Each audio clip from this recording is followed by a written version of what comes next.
E a tendência, mantendo este padrão que a gente está vendo, é eventualmente termos um próximo rally muito forte, né? Um pump no preço do Bitcoin muito forte. Isso pode acontecer em abril ou em maio.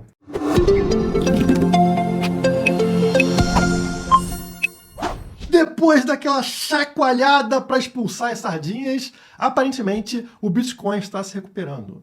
No momento onde vemos notícias sobre a Rússia agora envolvida aí com a utilização de criptomoedas para negociar com seus países aliados aí, como a China, como a Índia. Será que estamos vendo uma guerra fria nova, né, entre Estados Unidos e Rússia ali, agora pelo Bitcoin? É o que descobriremos no vídeo de hoje, se você deixar o like, né? Deixa o like aí embaixo, se inscreve no canal. Vou fazer esse vídeo com pouca edição, porque estou sem tempo. Então, bora direto para entender o que está acontecendo no mercado.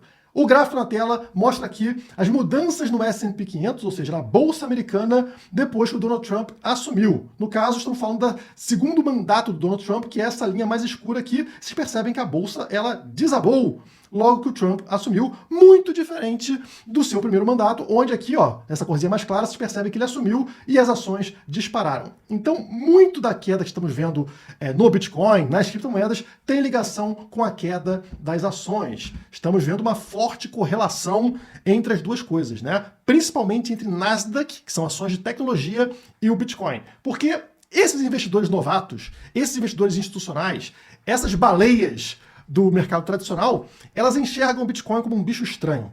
Eles olham assim e falam, é um negócio de tecnologia. Não entendo direito, mas é tecnologia. Portanto, eles vão tratar o Bitcoin como se fosse uma ação de tecnologia, como se fosse algo ali da Nasdaq. Então, vocês percebem que o Bitcoin é como se fosse um índice Nasdaq alavancado para esse público que está chegando agora no Bitcoin e que ainda não entende direito do que se trata. E aí a gente percebe que hoje o Nasdaq recuperou. Tem uma forte tendência de queda, esta linha vermelha que vocês estão vendo aqui, cada vez o preço encontrando topos mais baixos, até que, nesse momento, a gente rompe essa tendência de queda, o que pode sinalizar para a gente uma reversão de tendência, ou seja, parar de cair e voltar a subir. Como eu falei para vocês, o Bitcoin está agindo como um Nasdaq alavancado. Se o Nasdaq recupera, o Bitcoin recupera vezes 3. Seria assim, né? O que seria muito positivo para a gente, e é o que estamos observando hoje no movimento do Bitcoin. Mas antes de falar sobre a recuperação, eu quero falar sobre a queda que a gente passou.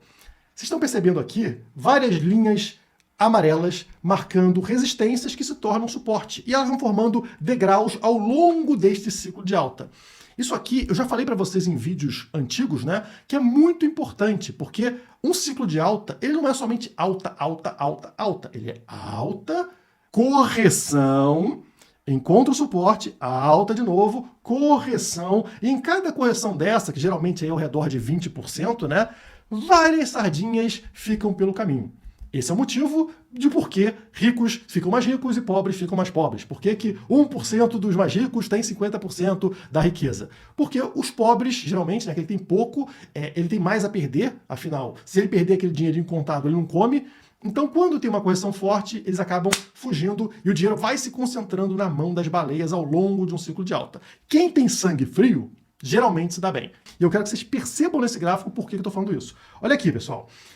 Vamos olhar primeiro para a primeira linha aqui, ó, amarela que nós temos nesse gráfico. Ela marcava o quê? Topos, ou seja, é uma linha que marca resistência de preço lá no início do ciclo de alta, né? Batemos aqui embaixo em 15 mil dólares, vocês percebem que aqui na região dos 20 mil dólares existia uma forte resistência. Quando finalmente ela é rompida, o preço dispara até encontrar uma próxima resistência, que é a segunda linha amarela. E quando encontra essa resistência, para onde ele retorna? Notem que volta exatamente para a linha amarela anterior. É como se fosse uma escada mesmo, né, pessoal? Então volta aqui e para, ó, agora como um suporte àquela linha que antes era uma resistência. E a partir daí volta para testar novamente a resistência da segunda linha lá no topo. Não consegue, volta para onde, pessoal?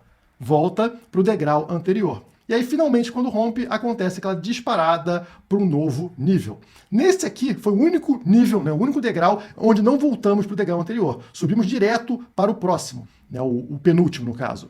E aí, bate nele, cria uma resistência e cai até onde? Exatamente até o degrau anterior, até essa linha que era resistência, né, e agora vira suporte. E aí, quando isso aqui é rompido, vamos para esse último degrau. Resistência, o que acontece? Volta para a linha anterior, para o degrau anterior, para fazê-lo como suporte. E a partir daí, subiu e finalmente rompeu esta resistência, chegando no topo desse ciclo até o momento de 109 mil dólares.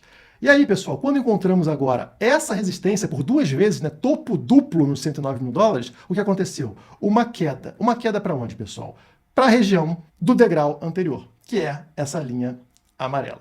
Então, isso aqui era esperado, pessoal. Assim como tivemos uma queda de 32% desse degrau aqui para o degrau de baixo, agora estamos vendo uma queda de 28%. Foi a queda que levou a gente até os 78 mil dólares. Até cabia um pouquinho mais de queda aqui para voltar aqui para a região dos 70 mil dólares. Então, assim, até foi, digamos, suave perto do que poderia ter sido. E existe algo aqui que sinaliza, digamos, o fim da queda. É um momento conhecido como shakeout, como chacoalhar, né? Ali é realmente você pegar ali e chacoalhar o mercado, levar o mercado para um nível extremo, onde geralmente as sardinhas não aguentam ficar compradas, elas vendem. Essa região é abaixo da estrutura ali de lateralização que a gente vê. Por exemplo, nesse período aqui, vocês estão vendo claramente que o preço ele estava numa lateralização e acontece um pavio aqui, olha só, esse pavio vermelho, que vai muito abaixo, né, da média de preço que a gente teve nesse período. Mesma coisa aqui, já no início de 2024, tá vendo? Tem um pavio que ele vai fora do padrão, ele vai abaixo do período aqui de lateralização que a gente está vendo. É nesse momento que a queda costuma terminar, por ser um momento extremo, fora do padrão, muito assustador e que traz o preço de volta àquela linha amarela anterior. Tá? Então vamos notar aqui os três últimos momentos que aconteceu. Temos o momento atual, tá? Também fora do padrão. Notem como estamos abaixo da média de lateralização aqui. Tivemos aqui o momento em meados do ano passado, meados de 2024, e antes esse momento aqui no início de 2024. Então vou dar um zoom nesse momento para mostrar para vocês como acontece isso. Eu estou falando sobre isso aqui, pessoal. Esses momentos em caixotes amarelos, indicados como shakeout, chacoalhão, aquele momento de ultra turbulência para afastar os últimos mãos de alface. Vamos olhar os três momentos que a gente teve. Notem aqui no caixote vermelho que é um período de quê? De lateralização chata. Não acontece nada no mercado, tá todo mundo ali, não sei se sobe, não sei se desce, ai que chato o Bitcoin. De repente, você precisa de algo para mudar isso. E antes de ter uma subida, acontece, claro, o chacoalhão. Acontece essa queda para baixo do caixote vermelho, ou seja, muito assustadora, que leva o pessoal a pensar que entramos em bear market, que entramos em ciclo de baixa. Só que não, nós estamos em ciclo de alta. Logo na sequência, depois do caixote laranja abaixo do padrão, o que acontece? O caixote verde. Um rally muito forte, né? Um pump enorme no preço do Bitcoin, como a gente viu lá no início de 2024. E aí entramos num próximo degrau, que é justamente o caixote vermelho de lateralização chatíssima. Nada acontece, meses com o Bitcoin lateralizando, até que em determinado momento algo precisa acontecer. Mas antes de ser algo positivo, tem que vir o negativo. E aí vem um caixotinho laranja, o shakeout, aquele pavio enorme para baixo, fora do padrão de lateralização que a gente tinha, né, muito abaixo dele, expulsa as sardinhas e na sequência, como vocês estão vendo aqui, ó, acontece um mega rally, um mega pump desse caixote verde. E aí entramos no momento atual. Passamos por muito tempo de lateralização, aquele período, aquele caixote, né, eu chamava de canal para vocês, que ia dos 90 mil até os 110 mil dólares, muito tempo, né, muitas semanas nesse padrão, até que acontece algo, justamente a queda que a gente viu agora até os 78 mil dólares. Então rompe o padrão, o fundo, né, o suporte estava onde? 90 mil dólares. Rompe esse fundo, leva a gente até os 78, que é um shakeout violento, né? Uma turbulência violenta. Muita gente aí falando que acabou a alta e tudo mais. E agora a gente está voltando a subir, pessoal. Ainda não confirmou. Ainda não voltamos para dentro do caixote anterior. Então temos que ter cuidado. Mas estamos no processo. Hoje o Bitcoin está aí ao redor de 84, 85 mil dólares, né? Uma recuperação significativo em relação ao fundo de 78 mil dólares. E a tendência, mantendo este padrão que a gente está vendo, é eventualmente termos um próximo rally muito forte, né? Um pump no preço do Bitcoin muito forte. Isso pode acontecer em abril ou em maio. Alguns analistas apostam em abril, alguns analistas apostam em maio. O que importa é que a tendência está mantida. Vou abrir para vocês aqui os meus gráficos, no caso, né? Nesse caso aqui é o gráfico diário, para mostrar que estamos retornando para cima da linha verde, que é a média de 200 dias. É um teste, tá, pessoal, nessa linha. Olha só, é um teste. No momento estamos acima dela. Ela está em 83.700 e o preço está em 84.200. Então estamos no momento acima dela, mas provavelmente sofreremos resistência, como aconteceu, olha só, no dia 12 de março, anteontem. Um teste na linha verde, deu errado, afunda. E agora estamos no segundo teste. Pode acontecer ou não um rompimento. É difícil de acontecer agora porque estamos entrando no final de semana. Sábado e domingo, o mercado tradicional não opera. Então a tendência é que o volume no final de semana seja menor. O que pode, para a gente, dificultar um rompimento nesses próximos 2 dias. Mas quem sabe não acontece, né? Então estamos nesse momento e acontecendo aquilo que eu falei. Estão vendo os 2 sorrisinhos aqui? Eu falei para vocês o quê? Estamos aqui numa tendência, numa configuração de fundo duplo. É a segunda vez que o preço tinha voltado para 78 mil dólares. Precisamos que o preço suba, como está acontecendo, para confirmarmos este fundo duplo, que pode ser confirmado com o rompimento aqui do EMA 50, né, da média de 50, a linha vermelha que está aqui posicionada em 91 mil dólares. Estamos distantes, né, mas a tendência a romper a linha verde é buscar a linha vermelha. Vou provar isso para vocês, trazendo aqui o momento anterior. Notem aqui em julho como o preço foi para baixo da linha verde, tá, da média de 200. Quando rompeu a linha verde, foi para onde? Foi buscar a linha vermelha, tá? Então é uma tendência natural de quando romper uma média importante buscar outra, como aconteceu aqui. Já no gráfico semanal, vocês lembram algumas semanas atrás, quando eu falei para vocês que romper para baixo do EMA 21, que era justamente os 90 mil dólares, o fundo do canal que eu trazia para vocês, né? Rompimento dos 90 mil dólares, rompimento do EMA 21, faria a gente buscar a linha verde, que é a média de 50 semanas, como aconteceu em todas as vezes nesse ciclo. Vocês estão vendo essa região circular aqui, que eu marquei 2 vezes? Uma lá em 2023, uma aqui em 2024. Notem que sempre que rompemos a linha roxa, o preço tende a buscar a linha verde. Aconteceu todas as vezes. E agora não está sendo diferente. Rompemos lá a linha roxa, rompemos o EMA 21 e viemos buscar a média de 50 semanas aqui embaixo. Está muito próximo de encostar nela, quase encostou mesmo, e agora está recuperando como recuperou em todas as vezes. Nunca foi rompida, né? Nunca fechamos semana abaixo dela nesse ciclo de alta. E permanecemos da mesma forma. O que me faz aqui questionar por que as pessoas estão tão desesperadas. É o mesmo padrão todas as vezes. Não é a primeira vez. Terceira vez, com o mesmo padrão. O preço vai no mesmo lugar. E as pessoas estão muito mais desesperadas, na minha visão, do que deveriam estar. Elas perderam oportunidades no passado e continuam perdendo. Parece um aprende, né? O preço, em ciclo de alta, ele age dessa forma. Não só nesse ciclo, como em todos os ciclos anteriores. Todos os cursos da história da Criptomaníacos por um único valor. Está de graça para você ser guiado ao longo deste ciclo de alta para saber o que fazer. Não perde a oportunidade. E aí, outra coisa que pode estar ajudando a levantar o mercado cripto nesse momento é essa notícia que saiu hoje, né?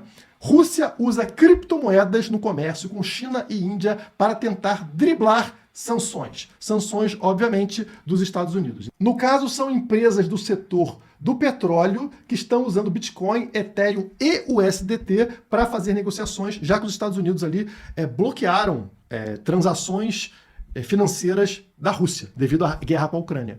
Então, já que essas empresas não conseguem negociar utilizando moedas tradicionais, elas são obrigadas a utilizarem criptomoedas. E num valor considerável aqui. Estão falando aqui, uma empresa, por exemplo, estava negociando mais de 10 milhões de dólares por mês, ou por semana, acho que é por mês, em criptomoedas. Uma empresa. Aí são várias empresas fazendo isso. Então, notem como as criptomoedas estão se tornando um dinheiro usado no dia a dia. E com essa guerra comercial que a gente está vendo, a tendência é isso aumentar. Afinal, vocês lembram disso aqui? Trump ameaça BRICS, da onde faz parte o Brasil, né? Um grupo que faz parte do Brasil, a Rússia, a Índia, a China, com tarifas de 100% caso busquem alternativa ao dólar. Então os Estados Unidos já está sentindo uma pressão por uma troca do dólar como moeda de reserva nos bancos centrais de outros países, uma troca do dólar como uma moeda de negociação internacional. Isso acontece historicamente quando uma moeda atinge ali 100 anos como moeda de reserva, que é exatamente o que os Estados Unidos está passando agora. Historicamente sempre foi trocada, né? O dólar nem sempre foi uma moeda de reserva. Isso aconteceu mais ou menos há 100 anos atrás, e antes do dólar, também há 100 anos atrás, a gente tinha a Libra. A Libra que também foi lastreada no ouro, perdeu o lastro no ouro e foi se degradando até ser abandonada como moeda de reserva, e aí entrou o dólar lastreado no ouro. O dólar perdeu esse lastro no ouro também, já faz muito tempo, né? Desde a década de 70. Então, vem sendo degradado desde então, e o que acontece agora é que os países estão buscando por alternativas. E o Trump está tentando ali, na base da força, evitar que isso aconteça. Só que isso é inevitável. Os países não vão ficar usando na reserva deles uma moeda que está perdendo valor. Assim como você não quer ficar usando uma moeda que tem uma inflação muito alta, os países também não querem. Principalmente se isso dá poder aos Estados Unidos de bloquear o acesso ao seu dinheiro, como aconteceu com a Rússia, como aconteceu com vários países ao redor do mundo, né? E essa sanção econômica que os Estados Unidos de vez em quando aplica. E aí, com isso, né, com esse clima que a gente está vendo aí de dúvida em relação ao dólar, o ouro bateu alta histórica. Rally histórico do ouro deixa o Bitcoin para trás, mas a tendência pode se reverter. Estamos falando de um rally que levou o ouro a bater agora $3.000 por onça pela primeira vez na história. $3.000. Então por que o ouro está sendo tão procurado?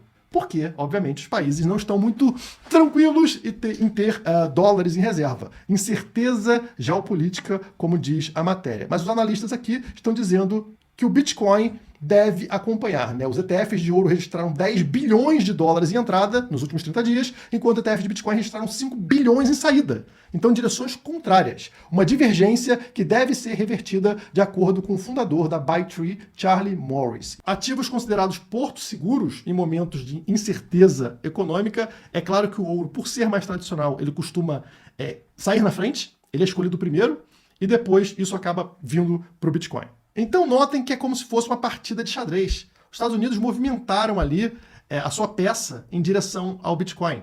E agora os outros países também precisam se movimentar. E aí vira uma corrida. Os Estados Unidos compram Bitcoin. Os outros países também precisam comprar. Afinal, se você tem reserva na moeda dos Estados Unidos e os Estados Unidos agora tem reserva em outra moeda que é o Bitcoin, por que você vai ter reserva somente na moeda dos Estados Unidos? Não, peraí, não faz sentido. Se nem eles têm 100% da reserva na moeda deles, eles estão buscando outros ativos, eu vou usar a moeda americana? Não, peraí. Eu preciso ter também esse tal de Bitcoin. Eu preciso também olhar para as criptomoedas. Então, BRICS começam a falar sobre criptomoedas e outros países, diversos países, a gente viu Coreia do Sul recentemente falando e também ter reservas de Bitcoin. Então, essa é uma tendência natural. E a diferença aqui do Bitcoin para as moedas estatais é que o Bitcoin tem um limite. Ele tem 21 milhões de unidades e só isso. Então, não tem como ter moedinha sobrando para todo mundo, não tem como imprimir Bitcoin. E isso explica porque a tendência de preço do Bitcoin é sempre para cima. O Bitcoin não tem topo porque o dólar, o real, o euro não tem fundo. Eles sempre podem imprimir mais dólares e mais euros, reduzindo o valor dessas moedas, sendo necessário ter mais moedas para comprar o mesmo Bitcoin. Já se você precisar de cursos sobre criptomoedas ou um suporte de uma equipe especializada, conte com Nação Criptomaníacos. O link também está na descrição ou no primeiro comentário. Todos os cursos da história da Criptomaníacos por um único valor. Está de graça para você ser guiado ao longo deste ciclo de alta para saber o que fazer. Não perde a oportunidade